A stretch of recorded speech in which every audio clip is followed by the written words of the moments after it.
Hello and welcome back to Levelin Up with Brigham Blackham. I'm so grateful to have my friend Tamara Book on today. We're going to be talking about how the obstacle is the way to profits. Now, Tamara, she's got a background in real estate investing. She's a phenomenal entrepreneur. She's a she-boss in every sense of the word. And I'm so grateful to have you on today. How are you doing today, Tamara? I'm fantastic, Brigham. Thank you so much for having me here. You're welcome.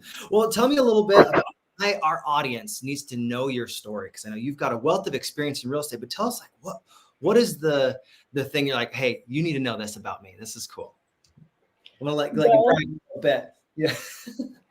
Sure. Well, this might be a shocker, but I never, ever thought I'd be in real estate investing. And it kind of fell into my lap. In fact, I was in the corporate world. I was working in the fashion and entertainment industry. And you know, life kind of puts you, well, you make some decisions, you meet people, and it puts you on a track, and it just makes sense, right? So long story short, I love what I was doing. I had some amazing opportunities in the fashion and entertainment industry. But it just, it kind of was going into a dead end. I wasn't hitting my goals. I wasn't having the time freedom that I wanted. So I knew there had to be a better way. And then I stumbled into real estate investing and entrepreneurship. So the topic for today, we're talking about how obstacles are the way. In theater, this was something that I've heard for years, that you don't shy away from obstacles. You don't shy away from challenges. A lot of times the reason that you have a play or you have a story is because those obstacles and that conflict is there. If you don't have a conflict, if you take the conflict out of a story, I'm sorry, nobody's going to watch it. Nobody's going to care. So in real estate, I know when we were talking, this is something that you're really passionate about, is recognizing those obstacles are actually the way to profit. And let's talk about why you feel that way. Yeah, sure. Because what obstacles make you do is become a better person. They make you become a better problem solver. They make you think outside of the box, right? So the better you get at overcoming these obstacles, the more growth you have as a person, and the more you can overcome. Yeah, I love that. So for me, this is something that I learned as an actor. I thought was interesting. Now, the way you really dive into a character is you figure out what is it that they want. More than anything, you find a super objective. And this is made up of all the different desires and wants of their heart, what they want. And when you can find and identify what they want, then you just figure out, all right, now, what are the different tactics that I'm going to go over, around, through all these different obstacles or challenges that pop up? I know in real estate investing, we're glorified problem solvers. We find a challenge that somebody has. Like, what do they really want? They're a motivated seller. They want to get the pain to go away, or they want to no longer have to think about collecting rents from someone that will not pay. Whatever that challenge is, what's one of your favorite obstacles that you've noticed in real estate investing? You're like, man, this is who I serve. I love to solve this specific challenge. That's a good question, and that's changed over time. I think right now what I've really fallen into is, and I'm really loving it, is empowering women to kind of take their lives to the next level, whether it's their relationships or being a better mom, and being able to do both, run businesses. And it's not just real estate investing, right? It's entrepreneurship as well. And be with their kids and provide and be with their families and their husbands or whatever, and also be able to run their businesses. I think there's this, you know, thing out there that it says you kind of have to do one or the other, and you can't do both. And it doesn't necessarily mean you can not do both, but just figuring out, maybe I do this for a while and then I come back to doing this and add it together. Does that make sense? Yeah, I feel like I've heard it said this way. A lot of times people think life is delineated that it has to be this or that, right? You have to solve this problem or solve some other problem. But when you say, I'm willing to do this and that, you add more value by saying, you don't have to give up your spirituality, your personality, all these different things to run a business. You can actually choose both. You say, hey, you know what? I'm going to be balanced in this part of my life and this part. The power's in the and. That's what I'm hearing. Is that what you're trying to say? Exactly. When you use and, it kind of opens up space in your brain that you might have kind of, yes, it opens up the space to create both instead of just one.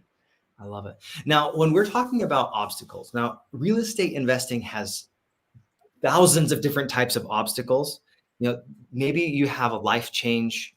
Someone has a divorce, or they have a catastrophic injury, and they no longer can pay their mortgage.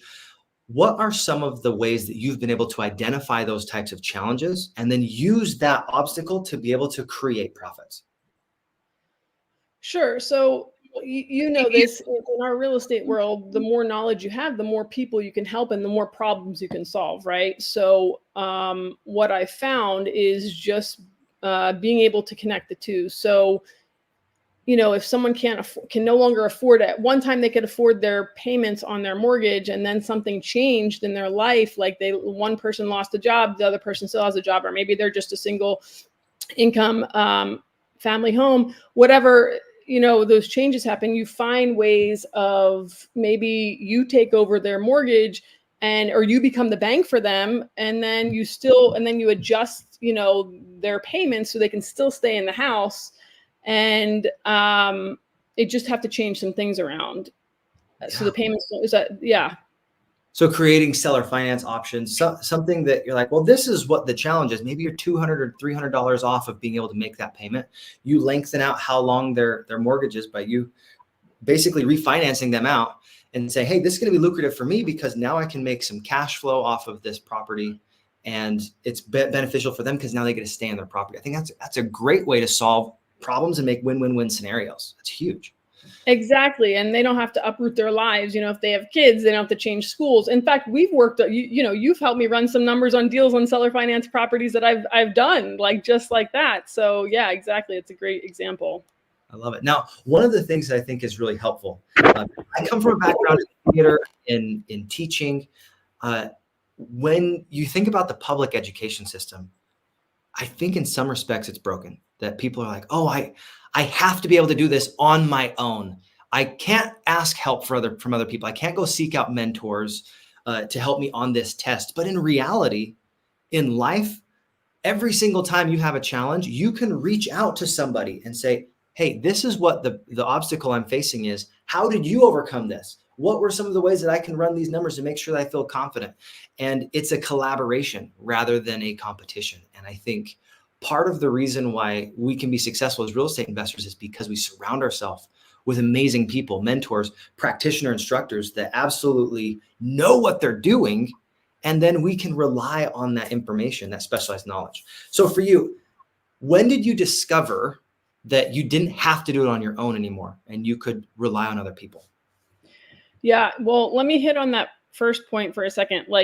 I don't want to offend any teachers if there's any teachers watching this, but our school system is not designed for us to succeed. The more work I've done with mentors, with coaches, and personal development, the more I've seen is that we're programmed to be a certain way when it comes to the school system, right?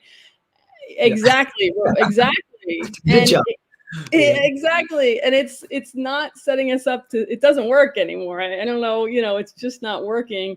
And everything we do as entrepreneurs, as real estate investors, is the complete opposite. So once I came across our community of entrepreneurs and real estate investors, and joined some other communities that are also a lot of entrepreneurs, everyone on the top is collaborating. There's no competition. There's let's share resources. Let's, how can I support you in your business? And it comes back around, right? So you give what you get, so the more you give to others, you're going to receive. And it's so important to create that kind of win-win collaboration environment and surround yourself with people who are thinking the same. And that's, you don't get that in the school system. You don't have that in the corporate world. So it's very different when you're in a setting of entrepreneurs in real estate, or entrepreneurs, let's just say, who are all thinking, let's collaborate. How can we all win together? And it's so imperative to everyone's success that you have that mindset, and you're always looking out for each other. I love it. What's funny is you just basically explained my word of the year. So I like to choose a word every single year. Mine is guanxi. In Mandarin, it has to do with connections and relationships and your system that you put in place to make sure you stay connected. And whenever you are adding value to somebody else, you're making a connection, almost like a string to them.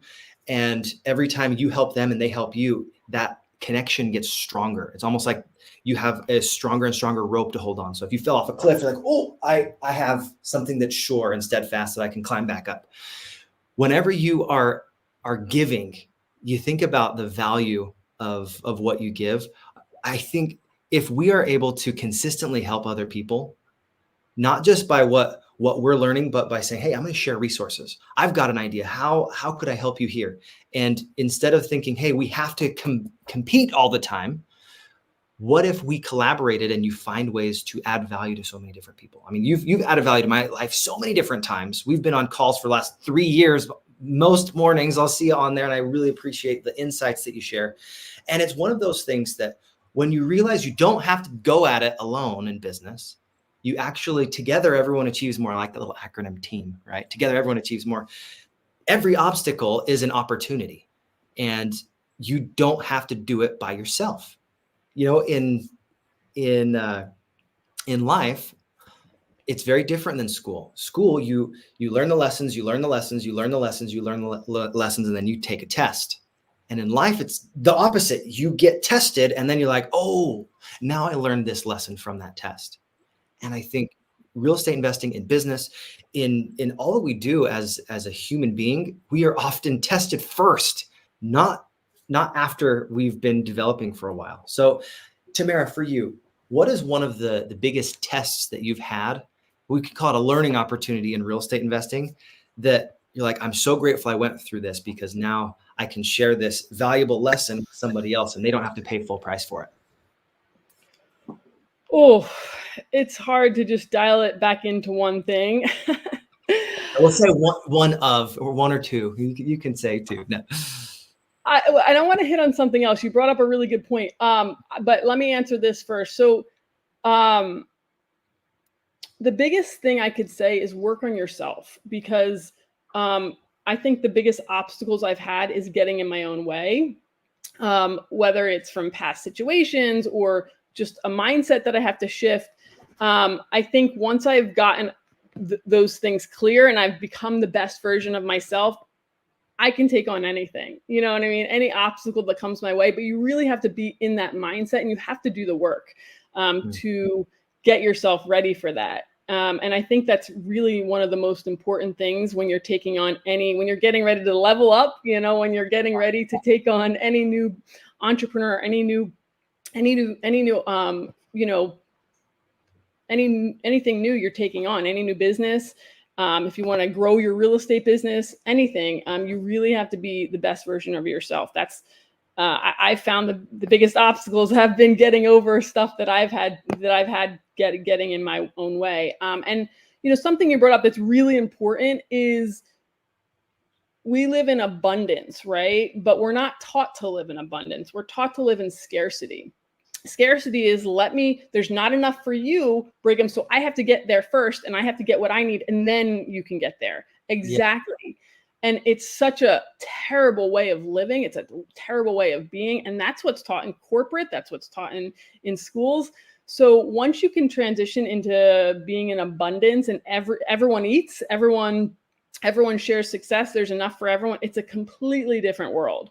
Right. I just went through this amazing training. So shout out to my BT group.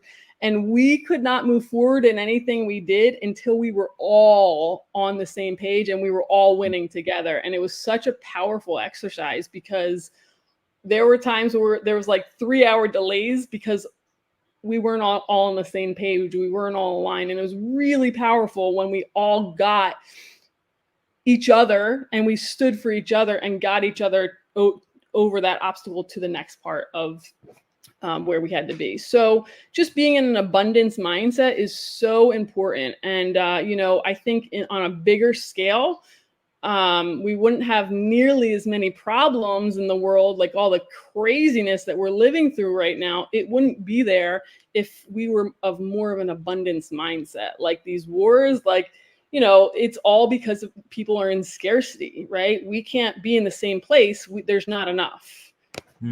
I think that's a great point. Abundance is something that you don't necessarily have ingrained in you in school. You have to really go out and search for people that have that mindset and start to learn from them. One of the things that I love about our community is you find that when you are around other people that have an abundance mindset, that they say, hey, you know what, I'm going to share this with you. I'll give you this insight. I'll help you in any way that I can. Suddenly you start to be more generous. And I think generosity is one of the superpowers of those that have an abundance mindset. You don't have to be stingy with your resources. You don't have to be stingy with all these different things that you are experiencing, because you sharing your knowledge doesn't diminish the fact that you have the knowledge. It doesn't stop you from being able to remember it. Every time you share that knowledge, it actually gives you another tie or another connection to different people. And it strengthens the knowledge that you have because you used it. Now, is it okay if I share a little story? I was doing some research today because I get to do a little talk in a group today. You ready for this? This is a fun story. So awesome. I was doing a little bit of research on an actor from the 18th and 19th century. This actor, his name, let me pull it up really quick. His name is Johnson Forbes Robertson. Now, he was known as like the best Hamlet of his age, right? But he had this specific thing that he did that I think was phenomenal. And I think it really applies to understanding how obstacles can create profits. He had this role where he had to be a phenomenal fencer. He had to be able to look the part and really perform at a extremely impressive way, so that his entire audience had to believe that he was the best in the world. And what he did, instead of just hiring random people to teach him how to go through the basics, he modeled and mimicked the very best in the world. He went and watched them. He modeled exactly what they did when someone was trying to stab him. He'd parry. And instead of going through the beginning as a beginner to that upper echelon, he said, what if I cut the time frame and said, I'm only going to model those that I want to look exactly like. And as he started working on himself and saying, all right, now what does this thrust look like from the master? And he started modeling the slightest movements. And eventually he was able to compete at a high level as someone that didn't go through the basics, didn't go through the intermediate. He started at the master level because of how he modeled those that were the masters. Now, when you think about modeling masters, you're modeling people that have gone through extremely challenging obstacles. How do you perceive that as kind of cutting timeframes, skipping decades of mistakes? What's your experience with that? I mean, I've paid a lot of money to learn from those people because they're going to get you there a lot quicker. Like, why reinvent the wheel? I'm not saying like you can't be creative in some areas, but why reinvent the wheel when you have these amazing mentors or coaches or people who are doing the best of the best in where you want to be? Emulate them. Any successful person will tell you they found someone and duplicated how they got there and learn from them, every way they could. It's a shortcut to success in a way, and it's not to say you're going to not make your own mistakes, because you will, but you're going to have like the cheat code a little bit, because you have a plan. I mean, that's the best way to get from where you are to where you want to be. That was a great story and a great example. Thank you. I was just thinking how my friend Greg, he often says, when you're modeling someone, figure out what are the sacrifices that they made to be where they are. Because sometimes we think, oh, I'm just going to do the work, but you haven't identified the work. As soon as you identify, this is the sacrifice I need to make to be healthier. This is the sacrifice I need to make to be able to get to that next level in my life, in my business, in my real estate. And I need to swap out those things that are good or neutral for the things that are going to unlock my greatness. I think often we get stuck in this, it's called a hedonic treadmill. I don't know the best way to say it. It's something that feels like you're making progress, but it's like you're on a treadmill. You have that carrot in front of you. You're like, I'm going to get that carrot. I'm going to get the carrot. And you keep going, but you're not actually making progress. It's stepping off the treadmill and saying, I'm not going to go after this carrot. I'm going to go plant carrots. And thinking, how do I get to the place where I want to be? you have to take a step back and say, who am I being such that those carrots, that field of carrots is going to grow? Who do I need to connect with? What mentors do I need to follow that have done that have been there, that have made the efforts long enough and gone hard enough to see that it's not only possible, but you follow the same model that they did, and it's inevitable. So for you, Tamara, I know you've had dozens of different mentors. You've had lots of different ways you've overcome obstacles. What is one of those life lessons that you look to and you're like, man, I'm so grateful I learned this because it has changed you? Brigham, this is such a timely question because it's literally exactly what I'm going through right now with this training. So first of all, to your point, I mean, you have to ask, like, are you willing to give up the old version of yourself to become the new version that's going to get you to where you want to be, right? And a lot of people don't realize how many sacrifices our coaches, our mentors, these successful people that we want to emulate make to get the results they're getting. Because listen, I just sat in a auditorium for 13 and had 13 plus hour days for almost 2 weeks, like doing a lot of work. It was not easy, being uncomfortable. But I made the decision. I chose to be there, and it's beautiful. It's sun. I sacrificed going. I was supposed to be away for the month. I sacrificed going to the Hamptons, going overseas so I could be there because I knew it was where I needed to be. So I'm willing. I'm at that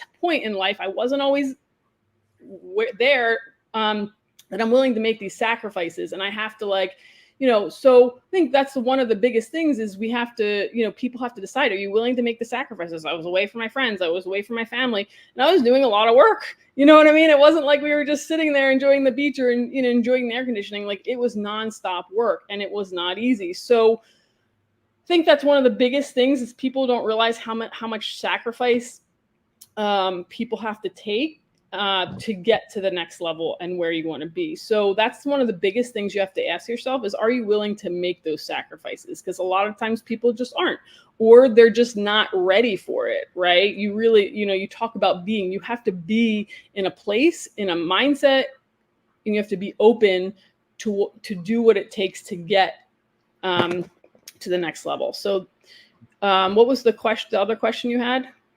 I don't remember off the top of my head, but that was a really great answer. Okay, good.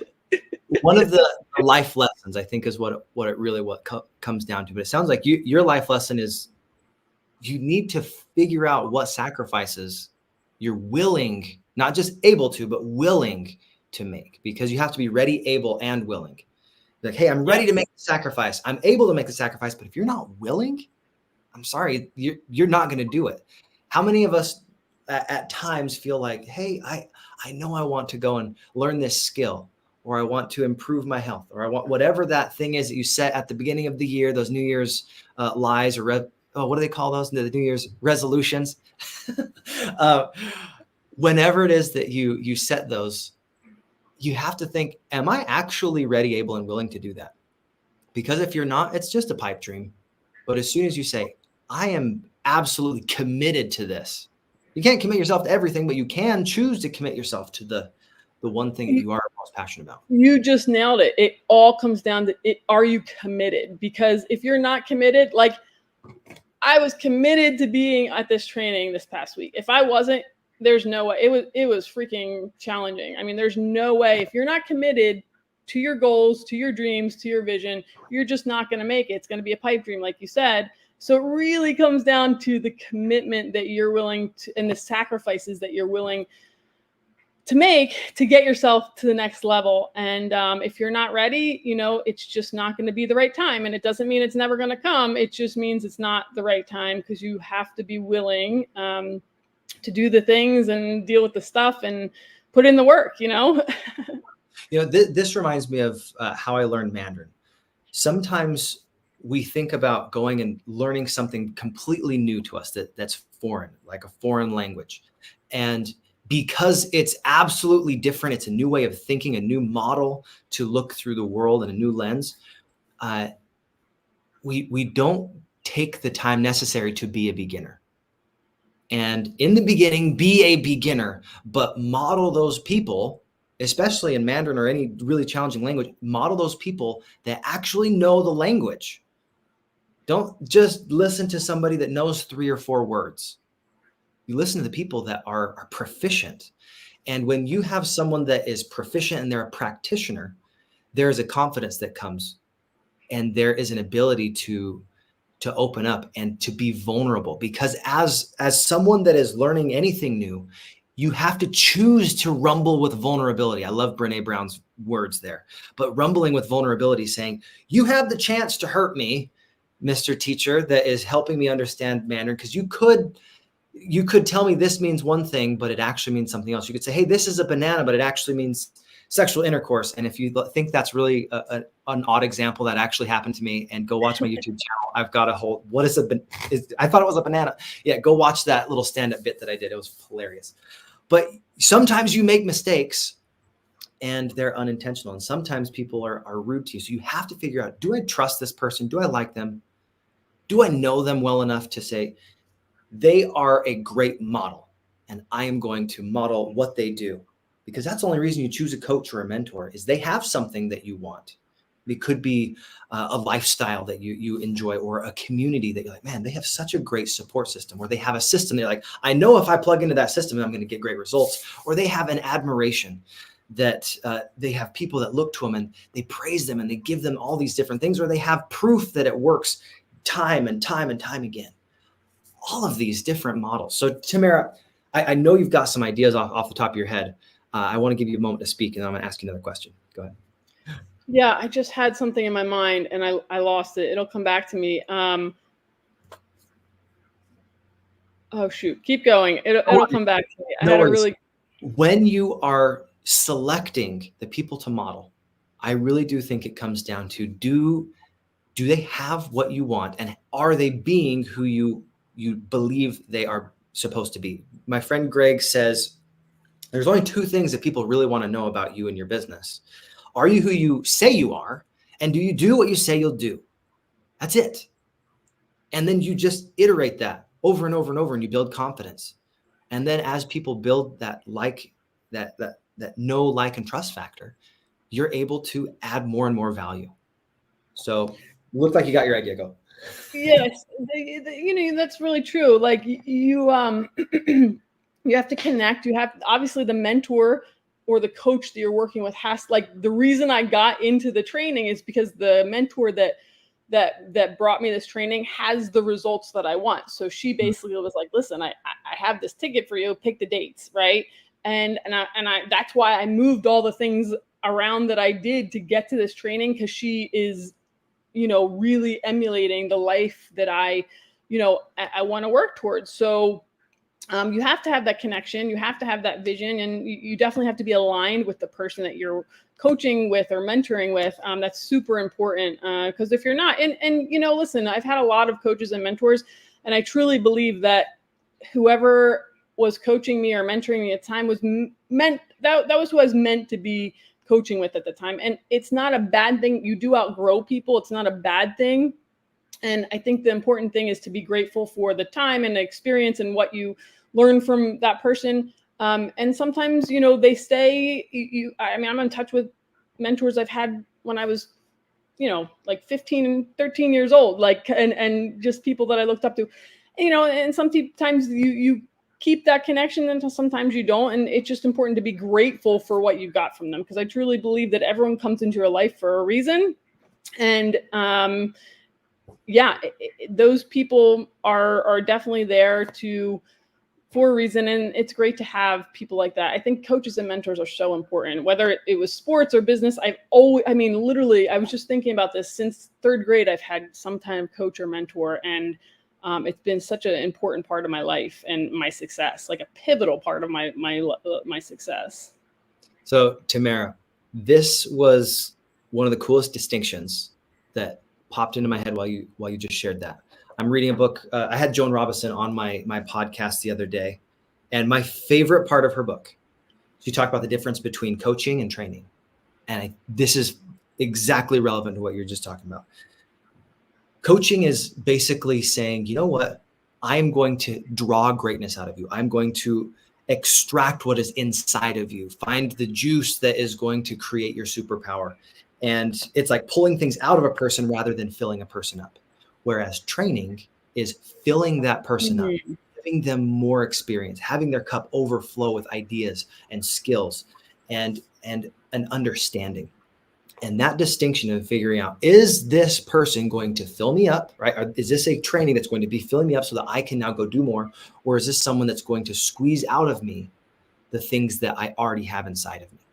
That's a massive distinction. And your mindset about anything that you do in interacting with a coach or a trainer, if you have that type of mindset, say, what is that coach going to do to help me be my very best? Versus, what am I going to gain from this training to allow me to apply into my business, or all these different things that will allow me to overflow and have that cup just overflow so that other people can come around and fill their cup based on all that overflowing knowledge and experience. Yeah. So, I think it's really important to be self-aware as to where you are. Like, there are times in my life where I've needed coaching, like this past training that I'm in the middle of is coaching, and there are blind spots. That's the thing, right? Coaches see the blind spots and they know they're trained to coach it out of you, right? To get you out of your own way, so to speak. And, when you're coaching, you're going, like in my experience with coaching, you have a lot of exercises that you have to go through to maybe get out of a pattern that's not serving you and recreate a new pattern. Like, that's a lot of what I'm doing right now, is recreating new patterns from patterns that might not be serving me. And it's a combination of, like what you said, being and doing, right? Because and then there's training where you just get information and it's filling you up. You have all this information. So the way I distinguish the two is sometimes, and it's just being self-aware. Sometimes I need new information for my business to go to the next level. And then just knowing when, all right, I'm ready. I've got enough information. Now I have to start doing things, right? I have to start applying the information. And I'm thinking in my mind of two different coaching and training experiences that I've gone through in the past, that I was it was just in different parts of my business, but both of them were really important for where I was at the time, right? This coaching that I'm going through now, like I had to, it was the perfect timing. It was exactly what I needed. And it's going to definitely help me skyrocket to the next level, because there's new patterns that I'm creating that I didn't have before. And it's just, it's the experience of doing them though, that is going to get me from where I am to where I want to be. I love that. That just reminded me of this idea that as you're working on whatever it is in your business, whatever time frame you are, everyone's a little bit different. But as you're working, you can't force an aha moment. Nobody can force that. But as a trainer or as a coach, you have these moments where you suddenly have that blind spot removed, and you're like, oh, I finally see. I can get this now. Because if you have a great mentor, they will start to take those perceptions that you have and say, is that story actually serving you? Is this the thing that you want in your life? Or are you going to find another way to think about that? Is there another way to think about, attacking this obstacle? Is this even the way that you want to go? Are there other ways to go around it, through it? Do you need to break through this? And are you using a little hammer or using a jackhammer, right? It all depends on what your goals are. And I think it's so interesting whenever we have a big challenge. I mean, when we're in the moment, it feels like it's overwhelming. But sometimes we take a step back and like, oh, wow, that really is making a mountain out of a molehill. So Tamara, in the last 2 minutes we've got here, tell me, what is a question about this obstacles to profits that I haven't asked you that you're like, man, I wish you would have asked this, because this is a really important part. Go ahead. Wait, I'm going to go back because I did just remember my thought before. I'm just going to hit it real fast because you brought up a great point. When you're a beginner, be a beginner. Make the mistakes. Do the shadowing. Like, learn from the mentors.